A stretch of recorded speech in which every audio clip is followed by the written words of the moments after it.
በስመ አብ ወወልድ ወመንፈስ ቅዱስ አሐዱ አምላክ አሜን። ብፁዕ አቦና አቡነ ኤፍሬም ሊቀ ጳጳስ አህጉረ ስብከት አውሮፓ፣ አባል ቅዱስ ሲኖዶስ ኦርቶዶክሳዊት ተዋሕዶ ቤተ ክርስቲያን ትግራይ፣ ክቡር አቦና መልአከ ገነት አባ መዓዛ ዋና ስራሕ መካየዲ አህጉረ ስብከት አውሮፓ፣ ክቡር ሊቀ ብርሃናት ገብረ ጊዮርጊስ አመሓዳሪ ካቴድራል ደብረ ምሕረት አቡነ ቅዱስ ገብርኤል ወአቡነ አረጋዊ ካቴድራል ቤተ ክርስቲያን ለንደን፣ ክቡር መጋቤ አእላፍ ተካ ኃይለ ዋና ጸሐፊ አህጉረ ስብከት አውሮፓ፣ ክቡር መልአከ ምሕረት ቆሞስ አባ ገብረ እግዚአብሔር ናይ ብፁዕ አቦና አቡነ ቀሲስ፣ ክቡር መልአከ ጽዮን ዳዊት ሊቀ ሕሩያን ታደሰ፣ መርጌታ ኢሳያስ፣ መልአከ ሰላም ቀሲስ የማነ ጋሻኤ እሞ ብዙሕ ፕሮቶኮልኩም ይሓለኹን ዝኸውን እርታ ይገበረለን። ሊቃውንተ ቤተ ክርስቲያን ኩልኹም፣ ላይካነ ምስጢር ዲያቆናት፣ አባላት ቤት ትምህርቲ ሰንበት፣ ወለዲ አቦታት እኖታት፣ ከምኡ እውን ህፃናት ብልዑል እግዚአብሔር አምላኽ ፍጹም ሰላም ከመይ ሓዲራትኩም ከመይ ቀኒኻትኩም። አምላኽና እግዚአብሔር ዛዕለት እዚኣ ኣብ ዕድሜና ወሲኹ ስለ ዝሃበና ነዚ ክቡር ዕለት ታሪካዊ ዕለት ዘይርሳዕ ዕለት ኣብ ወርቂ መዝገብ ክፅሓፍ ዝኽእል ናይ ቤተ ክርስቲያንና ሓደ ናይ ታሪክ ዓሻራ ክንርኢ ዝፈቐደልና አምላኽና እግዚአብሔር ይኽበር ይመስገን። እግዚአብሔር ረዲእና ኩላትና እንሕቦነሉ እንኾርዓሉ ኣብ መላእ ዓለም ዝርከቡ ኣመንቲ ኦርቶዶክስ ተዋህዶ ቤተ ክርስቲያን ኣብ ውሽጢ ዓድን ኣብ ወፃእን ዘለው እዚ ዓብይ ካቴድራል ቤተ ክርስቲያን እዚ ቅድስት ኦርቶዶክስ ተዋህዶ ቤተ ክርስቲያን ናይ ባዕላ ንብረት ናይ ባዕላ ሃፍቲ እሞ ዝኣክል ብናተይ ግምት ብዙሕ ግዜ ምስ ኣቦታትና ኮይና ኣብያተ ክርስቲያናት ክምረቑ ርኢና ኢና፣ ኣብያተ ክርስቲያናት ክስርሑ እውን ርኢና ኢና። እዚ ግን ፍሉይ ታሪክ ኣለዎ ኢለ ይኣምን። ንኩሉን ኣርኣያ ክኸውን ዝኽእል ማለት እዩ ኣብ ውሽጢ ዓድን ኣብ ወፃእን። ስለዚ እግዚአብሔር ኣይኮነ ዶ ንስኹም ገንዘብኩም ኣውፂእኩም ንብረትኩም ንዝሓለፉ 19 ዓመታት እውን ሕርሲ ሒዝኩም እዛ ዕለት እዚኣ ክትርእዩ ብዙሕ ተሃንጢኩም፣ ብዙሕ ተፀቢኹም፣ ብዙሕ ጉሂኹም። ንሕና እኳ ናይ ዝዕለት ኣጋውሽ ኮይንና ናይ በረከትኩም ናይ ታሪክኩም ናይ ፀጋኹም ተኻፈልቲ ብምዃንና ልዑል ክብሪ ይስምዓና። እንኳዕ ደስ በለኩም፣ እንኳዕ ደስ በለና።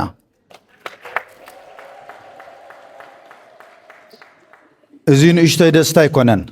ብዙሕ ግዜ እንኳዕ ደስ በለና ንባሃሃል ንኸውን። እዚ ቤተ ክርስቲያን እዚ ብገንዘብኩም ገዚእኩም ድሕሪ ሕዚ ክራይ ገዛ ወስኽ፣ ክራይ ገዛ ምውፃእ፣ ቦታ ምእላሽ፣ ጠጠው ኢሉስ ኣእምሮኹም ብምሉኡ ንጸሎት ንኣገልግሎት ንንስሓ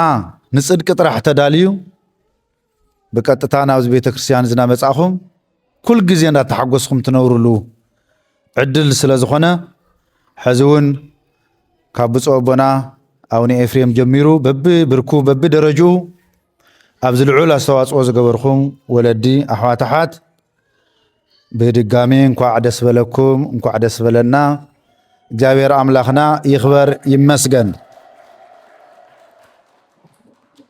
ናይ ሎመዓልቲ ናይ ትምህርትና ርእሲ ዝኸውን ናይ ማቴዎስ ወንጌል ምዕራፍ 5 ካብ ቁፅሪ 12 ዘሎ እዩ። ተሃይለ ቃል ከምዚ ይብል፣ ተፈሱ ወተሃሰዩ እስመ ብዙ እስየትክሙ በሰማያት። ደስ ይበልኩም ተሓጎሱ፣ ዓስብኩም ኣብ ሰማያት ብዙሕ እዩ እሞ ደስ ይበልኩም። تحقسوا دسي بالكم لنا له قويتانا مدحانيتنا إيسوس كريستوس إذا قال زي أنكس أبو زعان تواهيلو أبز فلت كما تيوسون قال معرف حمش تجميرو قويتانا مدحانيتنا إيسوس كريستوس سلبزوح نجر بصعان ناولا استزارولو أب عبي ترارا وصيو دك مزامور تزمهارو تمرت سلازغونا أنكس أبو زعان ويدمون أي إنبا سبكات تواهيلون يفلت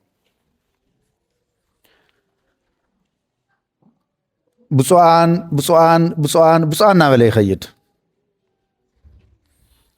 قال يوم توم بصعان زولهم قويتانا مدحانيتنا إيسوس كريستوس مسناتنا تاريكون يمساسلو سلا صدق سددو بصعان يوم سلا صدق صمو زدخمو بصعان يوم جبرت سلام بصعان يوم لبهم تحتاج زخون سوات بصعان يوم نابل يخيد نحنا بزا قاطامي نايكل تزور سدتنيا تاتينا كاب عدون تسديدنا اينا ابز عدزون تسديدنا اينا ناي سدتنا وصيتوني حزي حدا ناي بصنا سرح سريحنا زلنا سب كل جزي حزينه يترفن كل جزي ايغوين كل جزي ايبكين نخل جزي اللوي بالمصحف بفلاي كم ز عينت سرح كنسرح كلنا واغاخم اب سماي كفليتكم اب سماي عصبكم اب سماي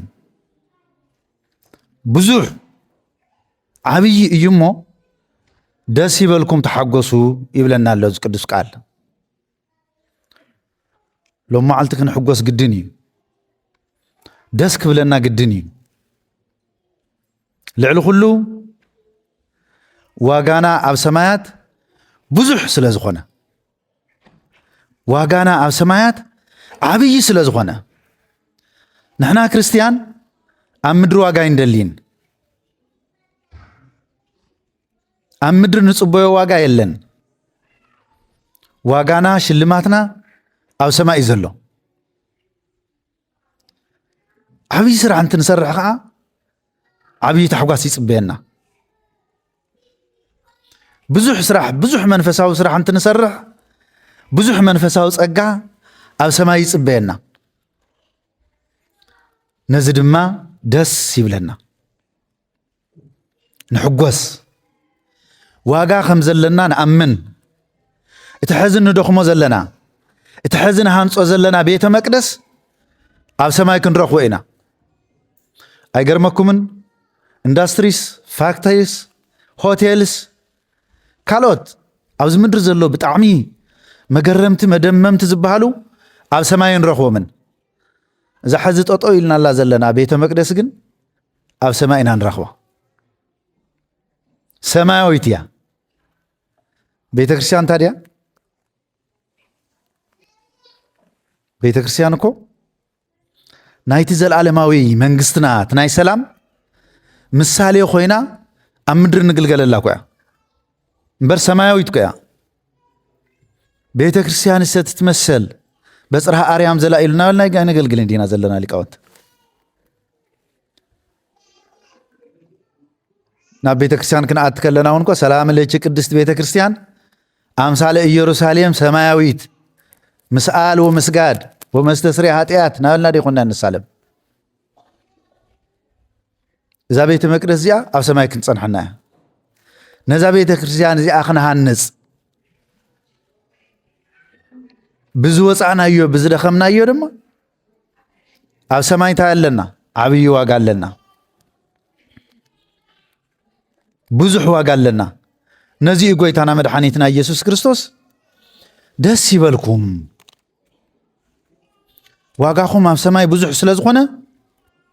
ደስ ይበልኩም ዝብለና ማለት እዩ ኣብ ምዕራፍ 6 ሕዙናውና ማቴዎስ ወንጌል ጎይታና መድኃኒትና ኢየሱስ ክርስቶስ ኣብ መዋዕለ ስጋዊኡ ከመረና ከሎ ቃለ ወንጌል ክነግረና ከሎ መምርሒ ትእዛዝ ክበና ከሎ እንታይ ክንገብር ከም ዝግባአና እንታይ እውን ክንገብር ከም ዘይግባአና ቃሉ ይነግረና መምህራን ገዲፍልና እቶም አብዙ ዓለ ዝውዕሉ ዝሓድሮ ዝነበሩ ቅዱሳን ሐዋርያት እዚ ቃል እዚ ናባና ክሓልፍ ገይሮምልና ብውረድ ተዋረድ አባና በፂሑ ክሻዕ ደቅና ክሻዕ ምጽአተ ክርስቶስ እውን ናይ ክርስቶስ ቃል ብቅብብል ናብ ደቅና ይሓልፍ ኣብ ምዕራፍ 6 ቁፅሪ 19 ሃፍትና ንብረትና ገንዘብና ጥሪትና ወርቅና ብሩርና ኩሉ ነገርና አበይ ክነውዕሎ ከም ዝግባአና እኮ ይነግረና እዩ አበይ ኢንቨስት ክንገብር ከም ዝግባአና እኮ ይነግረና እዩ ከምዚ ይብለና ኢትዝግቡ ለክሙ መዝገበ ዘበ ምድር ሃበ ይበል ወይ ማስን ወሃበ ጻጽዮ ቅንቅንያ ማስኖ ወሃበ ሰረቅቲ ከሪዩ ወይ ሰርቅዎ ዝግቡ ለክሙ መዝገበ ዘበ ሰማያት ሃበ ይበል ወይ ማስን ወሃበ እያማስኖ ጻጽዮ ቅንቅንያ ወሃበ ሰረቅት ይከሪዩ ወይ ይሰርቅዎ ሃፍትኩም ንብረትኩም ሲ ሌባ ኣብ ዘይረኽቦ ጻጼ ኣብ ዘይረኽቦ ቁንቁነ ኣብ ዘይረኽቦ ኣብ ዘይበሊ ኣብ ዘይማስን ኣብ ሰማይ ከማችይዎ ይብለና ሃፍቲ ንብረትኩም ኣብ ሰማይ ቅምጥዎ ይብለና ኣሎ ኩላትና ንፈልጥ ሃፍቲ ንብረትና ኣብ ባንክ ቅመጥ እዩ ግን ባንኪ 100% ጋራንትድ ድዩ ሰኪርድ ድዩ ይሐይሽ እዩ ኣብ ገዛ ካብ ምቕማጥ ይሐይሽ ይኸውን ግን ብፍላይ ደሞ ንሕና ተጋሩ ኣብ ባንክና ዘቕመጥናዮ ገንዘብ ናትና ዝመስለና ዝነበረ 2 ዓመት ሙሉእ ይስኣና የዲና ሃፍታሙ ድኹኡ ማዕረ ዝኾነሉ ኣየተኣማምንን ኣብ ሳጥን ተቕሚጥናዮ እውን ቁንቁነ ክበልዖ ጻጸ ክበልዖ እዩ ክብስብስ ይኽእል እዩ ኩዒትና እንተቐቢርናዮ እውን ሌባዊ ኩዒቶም ክወስድዎ ይኽእሉ እዮም ምንም ኣማራፂ ይብሉን ኣፍቲ ሌባ ዘይረኽቦ ኣፍቲ ባልዕ ዘይረኽቦ ኣፍቲ ክማስን ክብስብስ ዘይኽእል ቦታ ኣብ ሰማይ ሃፍትኹም ኣከማች ይብለና ከመይ ዝበለ ሃፍቲ ዳኣይና ኣብ ሰማይ ነከማች እንታይ ማለት ድዩ ሰማይ ምክምቻይ ተፈሱ ወተሃሰዩ እስመ ብዙ እሴትክሙ በሰማያት ኣብ ሰማያት ዋጋኹም ብዙሕ ስለ ዝኾነ ደስ ይበልኩም ተሓጎሱ ሃፍቲ ንብረትና ኣብ ሰማያት ምዝጋብ ማለት ምቕማጥ ማለት ልክዕ ከምዚ ኸዚ ታሪክ ሰሪሕኩምዎ ዘለኹም ኩሉ ነገር ይቕረየና ኣብ ሰማይ እንረኽባ ቅድስት ቤተ መቅደስና እዚኣ እያ በዚኣ ኣቢልና ኢና ናብ ሰማይ ንኸይድ ኣብዛ ቅድስቲ ስፍራ እዚኣ እንሰርሐን ቅዱሳት ስራሕቲ ናይ በረከት ናይ ጽድቂ ናይ ንስሓ ስራሕቲ እየን ኣብ ሰማይ ክብሪ ዘውህዋና ዋጋ ዘውህዋና ዓስቢ ዘውህዋና እዚኣ እንተ ዘይገይርና ኣብ ሰማይ ዋጋ ይህልዮና ኣብ ሰማይ ዋጋ ተዘይሃሊና እንታይ ዋጋ ክህልየና ይኽእል ከምዚ ኮ ይብለና ጎይታና መድኃኒትና ኢየሱስ ክርስቶስ ለእመ ኩሎ ዓለመ ረብሃ ወነውሶ ሃጉለ ምንተ ይበቆ ለሰብ ሰብሲ ዓለም ከም ዘላ እንተዝጥቀመላ ኣብ ምድሪ ዝቐረየ ዘይበሃል ገይፂ ዝቐረየ ዘይበሃል ሃፍቲ ዝቐረየ ዘይበሃል ኩሉ ነገር ኣብ ምድሪ ዘሎ ኩሉ ጸጋታት እንተ ንጥቀም ዝሓንቲ ነፍስና ግና እንተ ዳ ጠፊኣ እንታይ ዋጋ ኣለኩም ይብለና እንታይ ዋጋ ኣለና ናትና ዋጋ እኮ ነፍስና እያ እታ ዘለዓለማዊት ህያዊት ለባዊት ዝኾነት ነፍስና እያ ድሕሪ ሞት እንረኽባ ንሳ እያ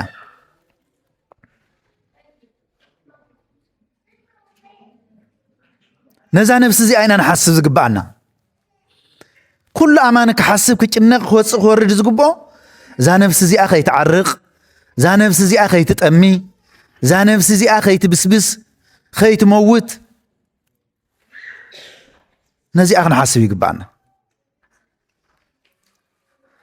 ንስጋና ዳ ወለድና አስከዑይና ከለው ጫማን ተወዲእና ናተጨነቁ ጫማ ይገዝኡ ክዳናን ተተቀዲዱ ወደይኮ ጓለይኮ ክዳና ወዲ አይሎም ጨርቂ ይገዝኡልና ሱረ ጃኬት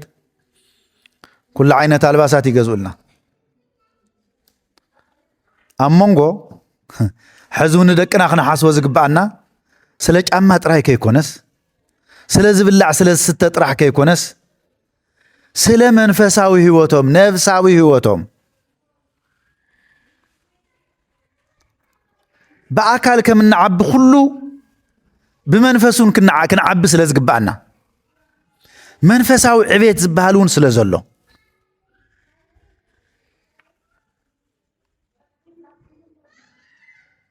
መንፈሳዊ ዕቤት ብምንታይ ክመጽእ ይኽእል ቃል አምላኽ ብምስማዕ ንእግዚአብሔር ዘድሊ ስራሕ ብምስራሕ ናይ እግዚአብሔር ሕግን ትእዛዝን ብምኽባር ቤተ ክርስቲያን እትብሎም ትእዛዛት ኩሎም ምኽባር ምስማዕ እሞ ድማ ቀለልቲ ክርስቶስ እኮ ከቢድ ሸኽመ የሸከመና እንትፈልጡ ዲኹም ሓደ ግዜ ብጣዕሚ ኢና እቲ ቅዱስ ስራሕ ሸኽሚ ይመስለና ይገርመኩም ትስተቀደሰ ስራሕ እሞ ትቀሊል አርዑተ ይቀሊል እዩ ሙቹው እዩ ዝበለና ንፈርሖን ይኸብደናን የጨንቀናን የርዕደናን ትና ኃጢአት መንገድ ግን ነደፍሮ መን ይዲድ ክኸብደና ዝግባእ ነይሩ ክኸብደና ከጨንቀና ዝግባእ እኮ ትናይ ኃጢአት ስራሕ ትናይ ስጋ ስራሕ እዩ አንቱም ሸኽምኩም ዝኸበደኩም ናባይ ንዑ ደም አንቱም ደካማታት ይዝብለና አንቱም ደካማታት ሸኽም ዝኸበደኩም ናባይ ንዑ አነ ድማ ሸኽምኩም ታይ ከግበረልኩም እያ ካቀለልኩም እያ ካዕርፈኩም እያ ይብለና ካዕርፈኩም እያ ቤተ ክርስቲያን ሸኽምና ንዕርፈላ ሸኽምና ነቅልለላ ዝኸበደና ኩሉ ዝሃወኸና ኩሉ አይሙረና ዝረበሸና ኩሉ ድቃስ ዝኸልአና ኩሉ ኣብዛ ቅድስት ቦታ እዚኣ መጺና ኢና ዛ ሸኽም እዚኣ ክነውርዳ ናብ ሆስፒታል ተኸይድና እውን ኣይትወርድን ኃጢአት መርፍኦ ጌኻ ዶ ክስረ ይኸውን ንኣይምሮ ጭንቀት ብመርፍእ እንድዕኸደን ዝና ይኾኑ ምናልባች ትክክለኛ መድሓኒት ዝርከብ ግን ኣብ ቤተ ክርስቲያን ማለት እዩ ኣብ ቤተ ክርስቲያን ስለዚ እዛ ሃኒፅናያ ዘለና ቅድስት ኦርቶዶክሳዊ ተዋህዶ ቤተ ክርስቲያን ትሎም ዘውፃናዮ ዝደኸምናዮ ላዕሊ ታሕቲ ዝበልናዮ እንረኽቦ እዩ ዓስቢ ዘለዎ እዩ በከንቱ ኣይደኸምናን በከንቱ ገንዘብና የውፃናን በከንቱ ላዕሊ ታሕቲ ይበልናን ዋጋ እንረኽበሉ ዓስቢ እንረኽበሉ እዩ ሰብ ኩሉ ብዝሰርሖ ልክዕ ዓስቢ ይረክብ እዩ ሕማቕ እንተገይርና እውን ናይቲ ሕመቕና ዋጋ ዓስቢ ይፅበየና እዩ ቅዱስ ጳውሎስ ከምዚ እዩ ዝብል ኩሉ ዓስቢ ኣለዎ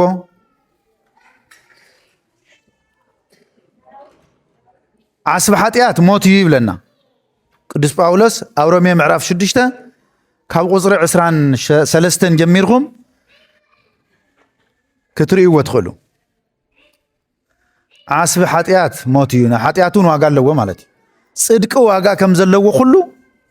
ኃጢአቱን እንታይ ኣለዎ ዓስቢ ኣለዎ ዓስቢ ኣለዎ ዝኾነ ይኹን ሰብ በቲ ዝሰርሖ ልክዕ ዓስቢ ክኽፈሎ እዩ ማለት እዩ ወይፈድዮ ለኩሉ በከመ ምግባሩ ንኩሉ ከከም ስራሑ ዝፈርድ ዋጋ ዝኸፍል ኣምላኽ ኮሎ ዘየዳሉ ከምቲ ናይ ምድሪ ሕግን ፍትሕን ዘየዛብዕ ንኩላትና ከከም ስራሕና ዓስብና ዝህብ ዋጋ ዝኸፍል ኣምላኽ ኣለና ጻድቕ ኣምላኽ ኣለና ገጽ ሰብሪ እዩ ዘየዳሉ ከምቲ ምድራዊ ዳይና ዘይኮነ ብጉቦ ዘይድለል ብወገን ዘይድለል ብከባቢ ዘይድለል ብዝኾነ ይኹን መዐቀኒ ኣብዚ ምድሪ ዓለም ዝኸፋፍሉ ሰባት ዝኸፋፍሉ حاون حافتن زبأسو زلو نجارات كلهم أب سماء أي سرحن أفتح حق أني فراد أملاخ أي سرحن كل عصب يزركب كل بيت السرح لك عصب يركب سلازي إذا دمس زي سمعنا بيت كريستيان دمسي أستمروا زي سمع زي تختلوا حاتيات السرح انت أخوينهم نا حاتيات عصب عاموتي مالتي كابزك زافيري محارنا وهو تصقع أملاخ جنا يبلنا وهو تصقع أملاخ جنا بقويتانا يسوع كريستوس نايزل العالم هيوتيو يقرمكم نايزل العالم هيوتيو ناي قويتانا مدحانيتنا يسوع كريستوس نانا ذهبنا تصقع نايزل العالم هيوتيو كريستوس كو هيوتي يبنا كريستوس نانا ذهبنا ما هيوتي ناي مودعتا ناي فقري تصقعي شاف طاريا نحنا دك سبات كو مچس انت هبنا ونكو እግዚአብሔር ስለዛሃበና አይኮነ እንዲዩ እግዚአብሔር ተዘይበናሲ نحنا ونكو ዝውሃወይ ምረኸብናን አቀዲሙ ኮ እግዚአብሔር ሲብና እዩ ትፈልጡ ዲኹም ሂብና ምዃኑ መቸስ ብዙሕ ግዜ ዝተረፈና እምበር ዝተዋሃበና እንኳ ብዙሕ አይነስተውዕሎን ግን ድማ ተቆፂርና ዘይንውድኦ እቲ ዝተገበረልና እዩ እቲ እግዚአብሔር አምላኽና አማና ዝፈጸመልና ውዕለታ እዩ ተዛሪብና ጽሒፍና ዘርዚርና ዘይንውድኦ ነገር ግን አይነስተውዕሎን እነተኩሮ አፍተን ዝተረፋና ነገራት ጥራሕ እየን አፍተን ኩል ግዜ በተን ዝቀረያና ጥራሕና ናምረርና ነብር እምበር እግዚአብሔር እኮ ይህብ እዩ እግዚአብሔር እኮ ኢዱ ሰፊሕ እዩ እግዚአብሔር እኮ ንሕድሕድና በብዕለቱ በብሰዓቱ በብዘመኑ ብዙሓት ጸጋታት አምላኽ አባና ይዋሃብ እዩ አለና ትጥዕናና ና እግዚአብሔር እዩ ትጉልበትና ና እግዚአብሔር እዩ ተአይምሮና ና እግዚአብሔር እዩ ቶም ደቅና ና እግዚአብሔር እዮም እቲ ሃፍትና ና እግዚአብሔር እዩ እግዚአብሔር ካብ ዝሃበና ኢና ንህብ ዘለና እዚውን ክንዝንግዕ የብልናን ምክንያቱ ጽባሕ እውን ክንህብ ስለ ዝግባአና ጽባሕ እውን ኣብ ዝኾነ ይኹን መንፈሳዊ አገልግሎት ዝግባአና አበርክቶ ክንገብር ስለ ዝግባአና እግዚአብሔር ዝህበና ዘሎ ንክንበሉ እዩ ንክንጸድቀሉ እዩ ንክንሓጥየሉ ከይመስለኩም እወ ብዙሓት ሰባት ብገንዘቦም ይሓጥዩ እዮም ብገንዘቦም ገበን ይሰርሑ እዮም ብገንዘቦም ሃገራት የተራምሱ እዮም ገንዘብ ንኽልቲያ ይጥቕሙ አጠቃቅማ ኻይ ገንዘብ በባዕሉ ሓጢአትን ጽድቅን አይኮነን አጠቃቅማ ገንዘብ ግን ሓጢአትን ጽድቅን ይገብሮ እዩ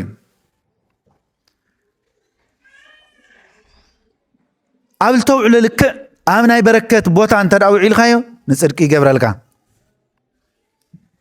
ንበረከት ይገብረልካ ንታሪክ ይገብረልካ ኣብ ዘይምውዓል እንተ ውዒልካዮ ከዓ ንመርገም ይገብረልካ ንሓጢአት ንርኽሰት ንዝተፈላለዩ ጸገመት የቃልዕካ ማለት እዩ በገዛ ገንዘብካ ስለዚ ውህብቶ አምላኽ ጸጋ እግዚአብሔር ናይ ዘለዓለም ህይወት ይብለና ኣሎ ቅዱስ ጳውሎስ ሕጂ ግን አይብለና ካብ ሓጢአት ሓራ ስለ ዝወፃእኹም ንኣምላኽ እውን ስለ ተገዛእኹም ፍሬኹም ንቅድስና ኮይኑ ኣሎ መወዳእታ ከዓ ናይ ዘለዓለም ህይወት ይብለና ብጣዕሚ ዝገርም ቅድም ቀዳድም ንሕና ሓራ ዝወፃእና ኢና ብጎይታና ብመድሓኒትና ብኢየሱስ ክርስቶስ ሞትን ትንሳኤን ንሕና ነፃነትና ተኣውጅ እዩ ነፃ ሰባት ኢና ባዕልትና ደሊና ባሮት ክንኸውን ተዘይደሊና ብክርስቶስ ነፃ ወፂና ኢና ስለዚ ንሕና ነፃ ዝወፃእና ስለ ዝኾንና ካብ ሓጢአት ነፃ ዝወፃእና ስለ ዝኾንና ንኣምላኽና እውን እተገዛእና ስለ ዝኾንና ናይ ኣምላኽ ሕጉን ስለ ነኽብር ትእዛዝ እግዚአብሔርን ስለ ነኽብር ናይ መምህራን ናይ ኣቦታት ድምፂ እውን ስለ ንሰምዕ ገንዘብና ንንስሓን ንጽድቅን ስለ ንጥቀመሉ ጉልበትና እውን ብተመሳሳሊ ሞያና እውን ብተመሳሳሊ ንእግዚአብሔር ነውዕሎ ስለ ዘለና እዚ ፍሬኹም ይብለና ኣሎ ፍሬኹም እንታይ ኮይኑ ኣሎ ንቅድስና ኮይኑ ኣሎ ፍሬ ቅድስና ኮይኑ ኣሎ ፍሬ ቅድስና ኮይኑ ገንዘብና እንታይ ኮይኑ ኣሎ ፍሬ ቅድስና ኮይኑ ኣሎ ፍሬ ሃይማኖት ኮይኑ ኣሎ በረከት ኮይኑ ኣሎ ማለት እዩ ጽድቂ ይኾነና ኣሎ ማለት እዩ እዚ ከዓ እንታይ ማለት እዩ مودعتا خا ناي زلعالم هيوتي نحنا زلعالماويان إنا دحر موت نزلعالم ننبرينا مس أملاخنا إنا ننبر مستنفوتو أملاخنا إنا ننبر مستن زفقرنان نفقرن أملاخنا إنا ننبر بحبرت كننبرينا حبرتنا كن حزينا كن مسروتو زقبعنا وهدتنا حدنتنا كن حزينا كن مسروتو زقبعنا كما غيرنا اذا بيت كريستيان زيا انتي كتغبريا تهانيص ازلا انتي غلغالوت كنرخبلا اينا كندز زاكل موائل نواينا مسغلوتكم مسحفتكم لعل 1 بليون ياكل انديو يمثلن تزي تتغاغي يقرطا لعل 1 بليون يزغن بيت كريستيان يز انديام بنشتون واغا اغزابير رديكم اغزابير حقيزكم بتمطاطان واغا يكبالي كالي سفي كم دليت قد تخونلو صباح نقو دقهم تسلطن لتمرلو سلطنات توسدلو بستفل عليه من قد كم دليتكم اغلغلوت تترخبلو سفح بيت كريستيانهم غزيكم زلخم مالتي سلازي اغزابير ازي خنغبر زفقدلنا خنتقاملو دما يغبا خنتقاملو ما يغبا بيت كريستيان سغا ولد اغزابير دم ولد اغزابير ابزي يفتت كابزو وصاي سغا املاخ دم املاخ اين ركبن سغا املاخ دم املاخ هيوتنا اي سغو اندومن تنوسدينا مس اغزابير بحبرت النبر نحنا ومسو نسو عامسانا زحدر زنبر بزي سغا ودم حبرت زبال نجر يلن اتاب سماي بحبار كنبرينا نزل عالم كنمل كلنا حبرتنا خزينا نمسرتو نصباح اندابلنا ندحر صباح اندابلنا انت دعمشينا إذا عدل زي كاملت أناي مالتي كاملت أناي سلازي واقعكم ما بسمايات بزح سلازوخنا داسي بالكم تحقسوا كبلنا كلو بخما يزقلز تحدا بزل علماو هيوت خم تخزي قدوس باولس زمهارنا فرينا فري هايمانوس سلازوخنا صقانان هيوتنان كله نصدق سلاز تطقمنالو دق እግዚአብሔር ስለዝኾና ካብ ናይ ኃጢአት ባርነት ነፃ ዝወፃና ስለዝኾና ናይ ዘላለም ህይወት ኣለኩም ይብለና ኣሎ ናይ ዘላለም ህይወት ቃ ተሐጓሲ አይገርመኩምን ጎይታና መድኃኒትና ኢየሱስ ክርስቶስ ነቲ ሕያዋይ መገልገሊ ነቲ እሙን መገልገሊ ነቲ ትጉህ መገልገሊ አንተ ሕያዋይ እሙን ብሩኽ ኢሉ እግዚአብሔር ዝመረቆ ጎይቱ ዝመረቆ መወዳእታ ታይዲ ዝበሎ ናፍቲና ጎይታኻ ተሐጓስ እቶ ናምናይ ጎይታኻ ተሐጓስ እቶ እዚ መንፈሳዊ ተሐጓስ ማለት እዚ መንፈሳዊ ደስታ ማለት እዚ ሰማያዊ ሃፍቲ ማለት ሰማያዊ ጸጋ ማለት ዓብይ ማለት ብዙሕ ማለት እዚ ባውስተፍሳው ለግዚከ ናምናይ ጎይታኻ ተሐጓስ እቶ تزي سرحكو نابي خمس تدبريت فلطيكم تهكايخه تا ገንዘብ ቋጽይሩ ዘቅመጣኸ መሬት ኹዒቱ ዝቀበረኸ ነገልግሎት ንስራሕ ዘየው ዓለኸ እንታይ ይዘሎ አንተ ሃካይ خفو ተንኮለኛ እንዲያም ሓደ ጊዜ ተንኮለኛ ዘይተባሃለ ይዛረብ መስለኒ ወደ أنا نسخاس زي زرع خيط عصر زي بتن خيط ጨካን አምላክ ከመ ገይሩ ፈሊጥ ወይ ጨካን ምኻኑ ጨካን ኮ ይኮነን ጨካን ተዝኾን ዳን ምንታይ ይዎ አሪ خفو ተንኮለኛ ይልዎ በለውጽይኹም ደብሪዎ ናበይ ናፍት ጸልማት አው እንታይ ክኸውን እዩ ብኽያትን ምሕርቃ መስናንን ክኸውን እዩ እሞ ተሐጓሰሎ ደብ ዝገዛዚ አፍቲ ምሕርቃ መስናን አፍቲ ብኽያት ዘለዎ አፍቲ ጸልማት ተሐጓስ ይህልዶ አይኮነንዶ ዓብይ ተሐጓስ አይኮነንዶ ብዙሕ ተሐጓስ አይኮነንዶ ዋጋኹም ዓብይ እዩ ብዙሕ እዩ ዝበሎ አይኮነን ንእሽቶን ተሐጓሱን የላን አፍቲ ጸልማት ንእሽቶን ተሐጓሱን የላን እንትርፍ ጭንቂ እንትርፍ ብኽያት ካብ ከቢድ ስቃይ ዝተልዓለ ኮ እዩ ምሕርቃ መስናን ማለት ኮ ትፈልጥ ዶ ስንኻ ማለት ኮ ብጭንቂ ብስቃይ ብመከራ ብዝሓት سب أسنانو يحرقمي تحواز بالي لنا بز عالم زي سلازي نحنا جن دك إجزابير سلازخونا نإجزابير سلن نجزاء نا إجزابير قال سلن نسمع نا أبوتاتنا قال ممرح سلن نسمع سلن نأزز يوكو أبوتات مريحهم حزبنا خعات مريحو بيتكسيان خن جزي قبعنا تبايلو هو جزي قبعنا نا كلاتنا جزائيا نا حبارنا جزائيا ما كان بقول كنا دا جزا كهلي الناي كشع خزكو أبكراي جزا قولل زنوركو ملاك قدس جبريل صادق ربنا أو نيارجاو يوم نسوم إنزمكو يوم زم قدسان كاب حدا جزانا بحدا جزانا تنقلاتو عزمو صنبر حد كو كاب كراي جزا وصينا هنا قلتيفنا نخوني أيكون عندي قلتيفنا وصينا هنا أفتنا يقول سريحنا لا هنا قلتيفنا أوزي أون انكو عدا أجمرنا يا انكو عدا ودعنا ينبر عايزين قعنان بزون دسك بلوكم يقبع عايزين قعنان تمسكن انكو حز تودع لنا انكو حز اكزابير ردعنا انكو حزي دس سابز بالنا بركات معلتي أو علنا أملاخنا اكزابير انبر بزوح كزي تقزانا نا اكزابيريو يقرمكم نا اكزابيريو ناتنا نولا نقر يلن كاين شواد قدس داويتكو تهافتان بهافته يمكح تتقويون بطبو بفلطوته يمكح تحيالون بقلوته يمكح زي يتمكح لا يتمكح بإكزابير اتزمكح بمن يمكح بإكزابير يمكح انت عينا بلا يمكح هافتلن إذا هافت زكونا إكزابير يتمسكن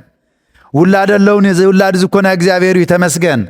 قلبت اللني إذا قلبت زكونا أملاخ يتمسكن فلت الطبب اللني إذا طبب زكونا إكزابير يتمسكن بإكزابير ممكح مالت سلازي بتهافتي بتقلوتي بتمدقي بإكزابير ذهبن نسأقا كصدق لي قبا سناي سرع أكثر حولي قبا مباليكو بإكزابير ممكح قلوتين يا يومون تدكا ما خوك عين تدعيلغا تقلوت خايت المكاي تنمك حلو طعناي تلمناي تنمك حلو هافتي تلمناي شامبوقاي تمركزنا يو زي يتلم إكزابير طرحي صنع عمد إكزابير طرحي أو أنت تصقعنا هنا زي نودق أفتنا تتصقعنا ما حيزنا ونودقيو بفريها إكزابير يبخان اللخامو أنا بنو زي ولك هبالو قلبت يبخان اللخامو نتدك ما خدقفو الليو عين برك يبخان اللخامو نيت عين سور أو قد خي يودق امن خي عنقفو تناتي عين ناتون عين غير خقل قالوا اللي خي يبخان لنا نإكزابير خنا مسكنت لنا هنا بإكزابير خنا مكة استعززنا مالتي إكزابير دمو هاومك هوكم يبلنا بزح جزي إكزابيرنا أنا تايب لنا مسيلكم يقربلو يقرب لكم يا هاو هوكم يا حاتياتهم تم أنت حريكم كلهم أنا حاتياتهم كحد قولكم يا بزح جزي نحنا هنا نجمر نحنا تعززت تخوينا استبحلنا أنت سمعنا هنا إكزابيرون زبلنا يسمعنا هاي قرمكم نحنا زينه خوينا إكزابير هبنا نقول أنت رأخوينا تايد عن السخم كافتا زلاتكم زيته يزبلناكو تايد عن السخم تشكينكم يزبلناكو نسخم قدم من ده أنت رأخيدهم أنا ون قدم يزخيد أنتم من تهور قدم وأنني أهور قدم برخا أنت رأخيدهم أنا ون برخا يزخيد يزبلنا نابا أنت قريبهم أنا واخم يقرب يبلنا مالتي سلازي نايلم معلت تمرتنا تايدبلي نيرو تفاسو وتعاسيو اسما بزو اسيتكمو بسماعات واقاكم عصفكم بسماعات بزو حيمو واقاكم عصفكم بسماعات عبي إمو دس يبالكم تحقصو يبلنا له سلازي دسك بلنا يقبع عبي بيت كريستيان جزينا لنا واقانا بقولك عبي إزخون إكزابير واقع يطفن نايمان نمو علتا يرسعن بزحات بزح جنزب يقوم تخون نحنا زي نرد لكم ብዙሕ ጉልበት ኣውፂኹም ትኾኑ ሰብ ዘይተረዳእልኩም ሽመይ ኮይ ተልዓለን ኣነ ደኣ ኮይ ጎይ ነይረ እልገለ ጥራሕ ተመስጊኖም ትብሉ ትኾኑ ልዕሊ ኩሉ እኮ ኩሉ ዋጋና ዝኸፍል እግዚኣብሔር እዩ ንእግዚኣብሔር እንተ ደኣ ሰሪሕኹም እግዚአብሔር እዩ ዋጋኹም ዝኸፍለኩም ኣነ ንስኹም ንዝንግዕ ንኽእል ኢና ኣብ ሰማያት ግን ዓብይ ዋጋ ይጽበየና ኣሎ ዘለዓለማዊ ህይወት ናይ ክብሪ ኣክሊል ናይ ጽድቂ ኣክሊል ናይ ህይወት ኣክሊል ክንሽለም ሽልማትና ኣብ ሰማይ እዩ ሽልማትና ኣብ ሰማይ እዩ ስለዚ እግዚአብሔር ኣምላኽ ክሳብ ሰዓት እዚኣ كذا على تزيا بخمزي معريقنا وكيفنا دميقنا كم زعينا التاريخ وبعال خنبعل زفقد لنا أملاخنا إغزابير يخبر مسجن زمهرنا إغزابيريو زنقرنا إغزابيريو زوسخنا يونا يقلنا حساب يلن زي كاب قدس مصحف استقمته إغزابير يمهرنا زلو أملاخنا إغزابير يخبر مسجن بصوبي بركته محضرني وسبات لإغزابير ملا سمايات ومدره قدسات